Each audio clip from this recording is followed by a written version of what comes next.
mungkin sebagai seorang yang telah begitu lama dalam kancah politik negara, Datuk Seri, bagaimana Datuk Seri melihat senario politik negara yang berlaku pada hari ini? Saya rasa keadaan memang orang kata apa, membimbangkan lah, ya. Tapi dianya lebih kepada soal COVID, Parlimen tidak dipanggil.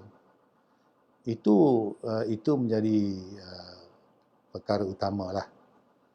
Tapi kita kena ingat, COVID ni adalah satu benda yang sebenarnya datang kepada kita bukan tiap-tiap tahun. Maknanya kita tidak ada, orang kata apa, presiden sebelum ni. Maknanya perkara ini di setiap kerajaan dalam negara-negara di dunia, dia merupakan perkara baru. Dia tidak ada satu bentuk, orang kata apa, tindakan yang telah disediakan oleh masyarakat antarabangsa. Kerana dia satu perkara baru untuk semua dalam dunia. Jadi bukanlah mudah untuk kita nak hadapi. Jadi kepada saya lah, kita oleh kerana itu, kita semua tidak ada pengalaman, jadi kita serahlah kepada kerajaan untuk mereka membuat keputusan yang terbaik, ya, difikirkan oleh mereka. Saya kira tidak ada satu kerajaan yang mempunyai orang kata apa, resolution yang boleh lawan dengan COVID ni. Kita ni through trial and error lah. Jadi bagi saya kita soal COVID ni melibatkan juga politik dalam negara kita, tapi dalam soal COVID ni kita kena benarkan kerajaan untuk mereka buat apa yang mereka fikir terbaik. Ya. Keduanya, sudah tentulah politik sekarang ni juga sedikit sebanyak menjadi kebimbangan kerana Parlimen tidak bersidang. Okey.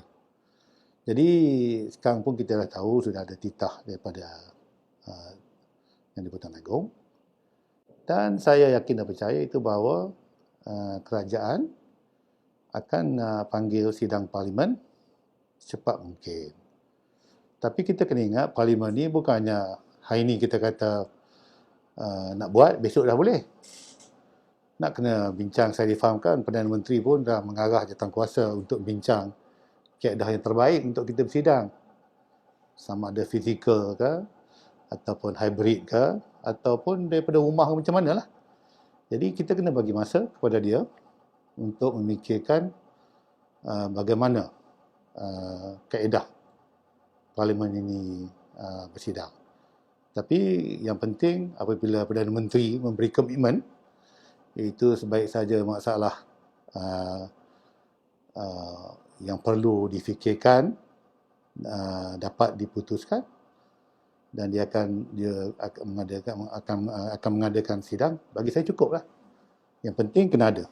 Jadi itulah keadaan politik pada hari ini. Saya kira kalau Parlimen dapat bersidang, sebahagian besar daripada kegelisahan rakyat itu akan dapat dijawab. Kerana kerajaan pada hari ini memikirkan tak ada check and balance, duit dibelanjakan tapi tidak dibahas. Itu memang poin betul lah. Tapi kalau dah Agong titah dan kerajaan pun dah kata dia akan buat, kita kena kita tunggulah, kita sokong lah. Saya sokong supaya sidang Parlimen diadakan. Jadi sebagai menteri yang pernah menjaga undang-undang, apa pandangan Datuk Seri mengenai tindakan Biro Politik UMNO memberi notis agar kerajaan mengadakan sidang Parlimen dalam tempoh 14 hari? Ya, pertama sekali saya nak beritahu, Presiden Parti pernah mengatakan, iaitu bahawa kerajaan yang ada wujud pada hari ini adalah kerajaan yang dibentuk oleh ahli Parlimen. Dia betul di situ. Parti boleh buat keputusan, tapi akhirnya untuk melaksana keputusan itu ialah ahli-ahli parlimen. Jadi kepada saya ada dua sebab mengapa saya tidak bersetuju, tiga sebab tidak bersetuju dengan apa kenyataan dikeluarkan oleh Presiden. Pertama, dia tak runding dengan kita, ya, dengan ahli-ahli parlimen. Dan saya difahamkan dia cuma bercakap menerusi maya dengan biro politik, ya. Tapi yang penting dia kena runding dengan ahli parlimen. Sebab kalau ahli parlimen tak setuju, kalau parti suruh buat, ada yang mungkin ahli parlimen memikirkan hal-hal lain yang tidak setuju. Malulah kita. Itu pertama. Dia tidak runding dengan ahli parlimen. Keduanya, 14 hari ini,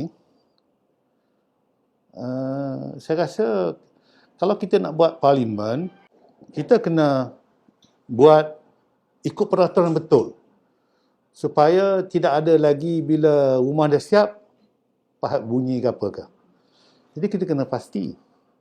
Setahu saya, parlimen nak bersidang, kena bagi notis 28 hari kepada ahli parlimen. Dan 28 hari itu digunakan oleh pihak kerajaan pentadbiran untuk menyediakan soalan-soalan. Saya kira bagi saya lah, kalau nak panggil parlimen bersidang, maknanya macam biasalah. Ada soalan ditujukan kepada kementerian, ada usul, macam biasalah. Apa guna kita tetap sidang dekat 1 tahun lebih, kemudian kita buat satu sidang parlimen, tak ada soalan. Tak bagus juga. Kita banyak soalan kita nak tanya. Kalau kita nak bahas pun, kita nak tahu juga. Sebab kalau kita bahas tanpa kita dapat feedback, mungkin kita punya perbahasan itu not based on facts. Jadi pada saya, kalau nak buat parlimen, buat macam biasa. Ada soalan kepada menteri, kementerian, macam-macam lah. Ada usul. Jadi ini sudah tentu dalam masa 14 hari.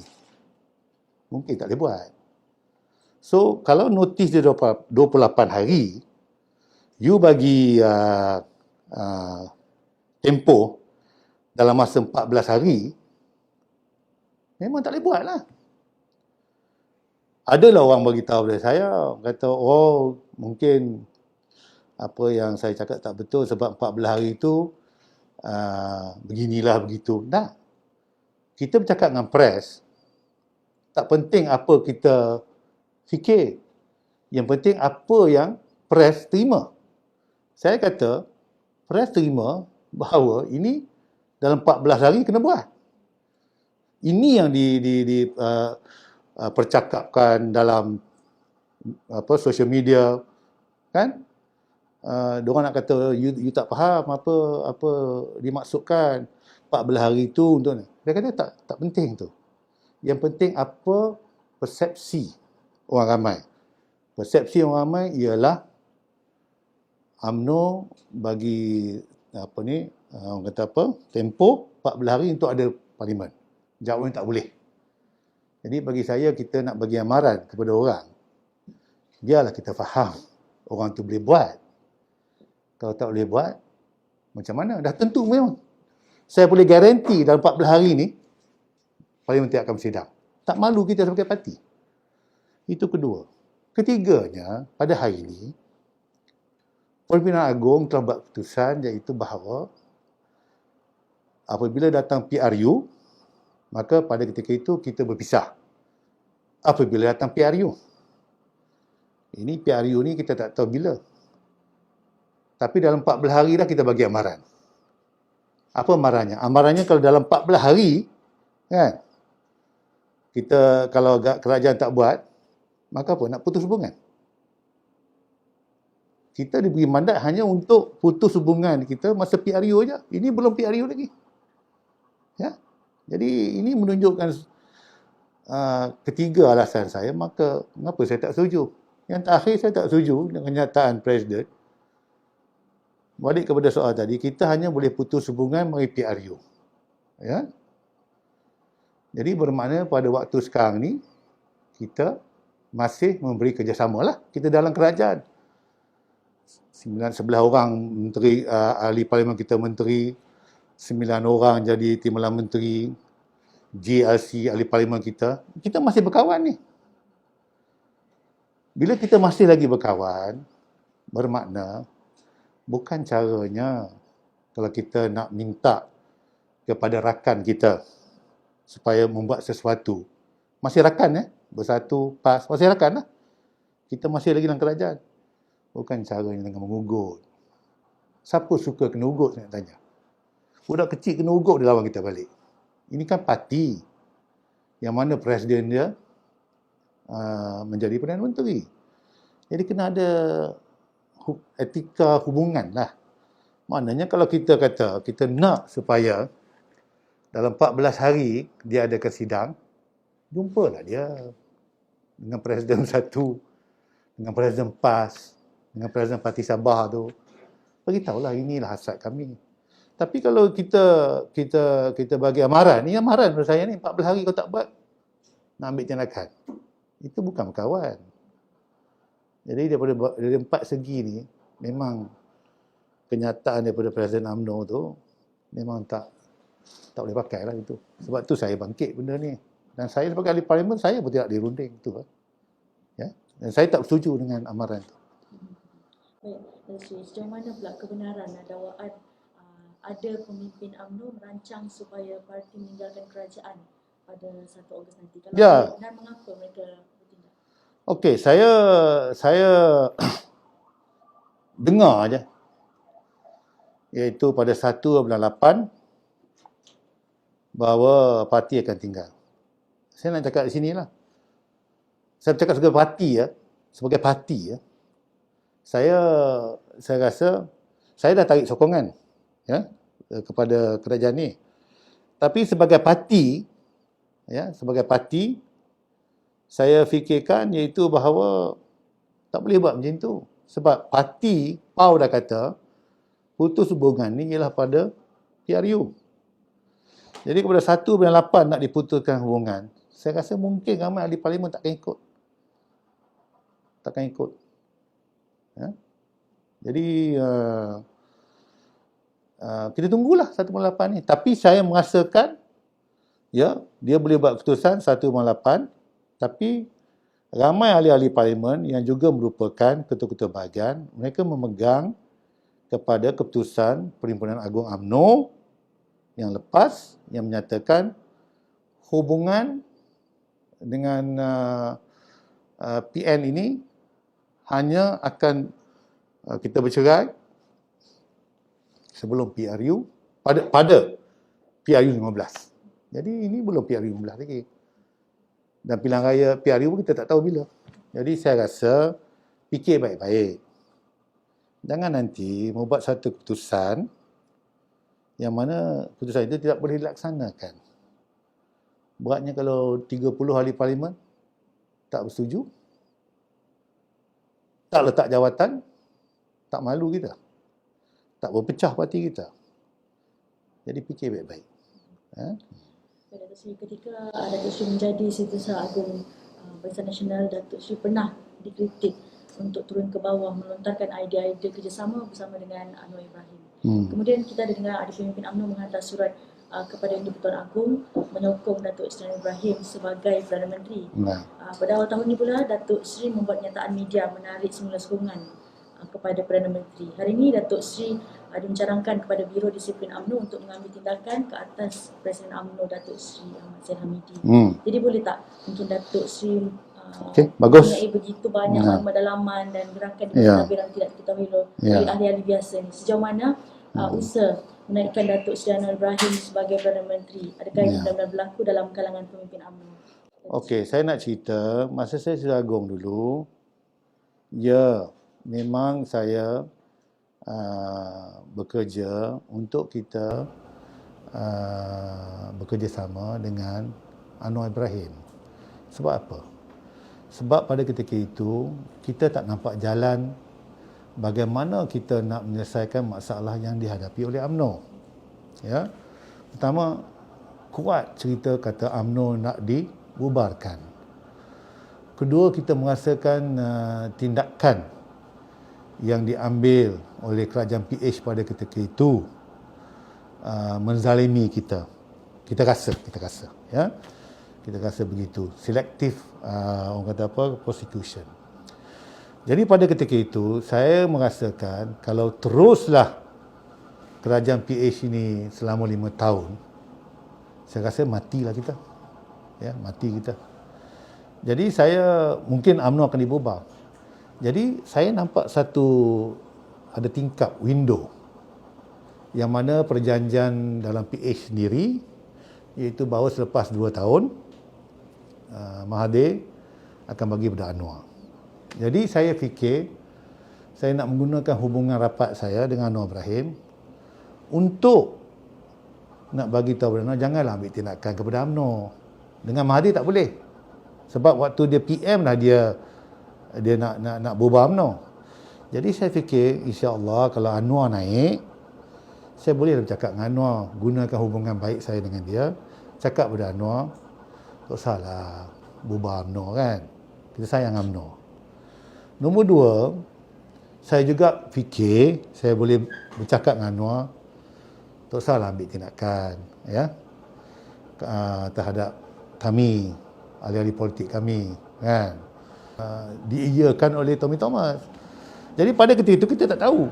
Jadi saya menggunakan hubungan baik saya dengan Anwar, nak sokong dia, ya, supaya dia dapat membantu kita UMNO supaya parti tidak dibubarkan dan orang-orang kita tidaklah didakwa sedemikian. Itu aja. Okey? Itu saja. Tapi saya lepas tu saya kena buang lah, sebab saya mempertahankan hak Melayu.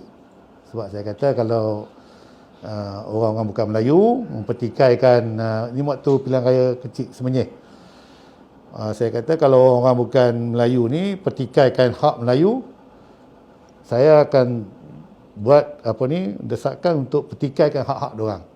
Okey, itu dah saya cakap. Tapi ada orang main hanya sebut saya nak tutup sekolah Cina ke apa ke. Jadi diorang tak setuju. Saya pun tak minat nak jadi sekjen BN. Saya mana boleh jadi sekjen. Jadi sekjen ni nak kena mengampu presiden je kan apa kan. Waktu pengurusi saya bukan perangai macam tu.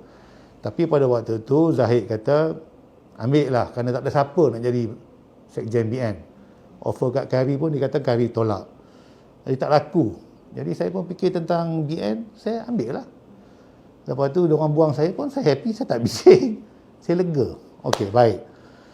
Jadi itu pada ketika itu saya sokong bekerjasama dengan Anwar, dengan DAP, sebab diorang kerajaan pada ketika itu. Diorang kerajaan pada ketika itu. Tapi sekarang secara tiba-tiba, saya ingat hasil daripada doa orang Melayu, orang Islam kita yang telah pun diinaya di bawah kerajaan PH ni, tiba-tiba ada satu window pula. Diorang ada masalah. Kan? Diorang ada masalah, ada kesempatan kepada kita untuk menubuh kerajaan. Jadi ceritanya dah berbeza sekarang. Ya. Maknanya kita tak perlu lagi nak bekerjasama dengan Anwar, sebab kita kerajaan sekarang. UMNO selamatlah. Ya. Dan sekurang-kurangnya mana-mana kes melibatkan orang UMNO yang belum didakwa di mahkamah, belum dipercayai mahkamah, mungkinlah kita dapat minta tolong supaya diteruskan. Sebab boleh buat sebenarnya.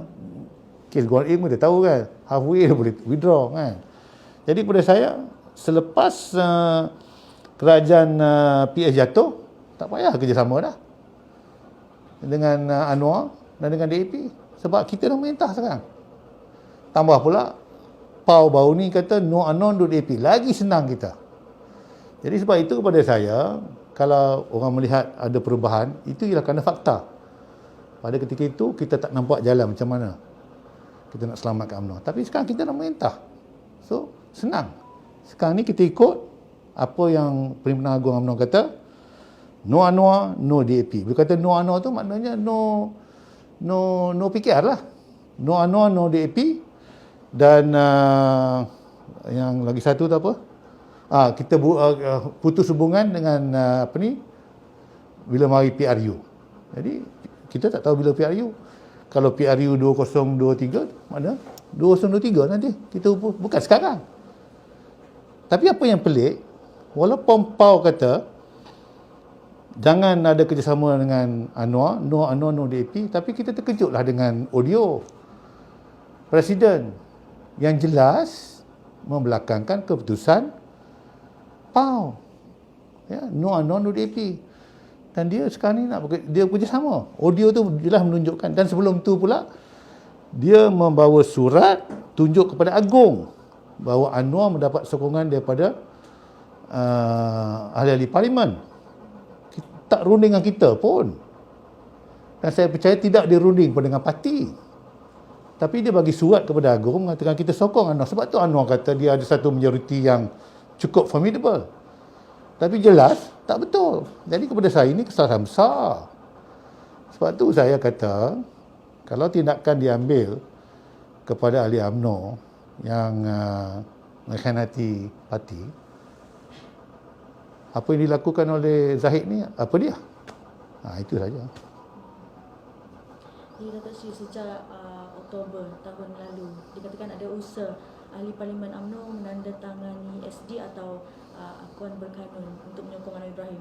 Adakah perkara ini benar-benar berlaku yang seperti Datuk Seri sebutkan tadi, mungkin ada SD yang Ya, betul berlaku. Cukup lah. Stop. Betul berlaku. Hari lalu ada kabar angin di media sosial yang melegar masih ada gerakan terbaru oleh pemimpin kanan UMNO untuk memujuk ahli Parlimen UMNO yang untuk menyokong Datuk Seri Anwar Ibrahim. Adakah ini berlaku lagi atau gerakan lama sebelum Perhimpunan Agung UMNO yang lepas? Saya tak tahu. Sebab saya boleh bercakap untuk diri saya pegang dengan keputusan PAU. No Anwar, no DAP. Sebab saya pun bertanding calon perangan, calon BN. Kalau BN putuskan, kalau UMNO yang merupakan parti yang induk kepada BN membuat keputusan no Anwar, no DAP, saya kena ikutlah. No Anwar, no DAP. Itu ya. And tidak putus hubungan dengan Bersatu sehinggalah PRU 15. Kita PRU 15 datang tu kita boleh putus. Tapi bukan sekarang. Okey, jelas.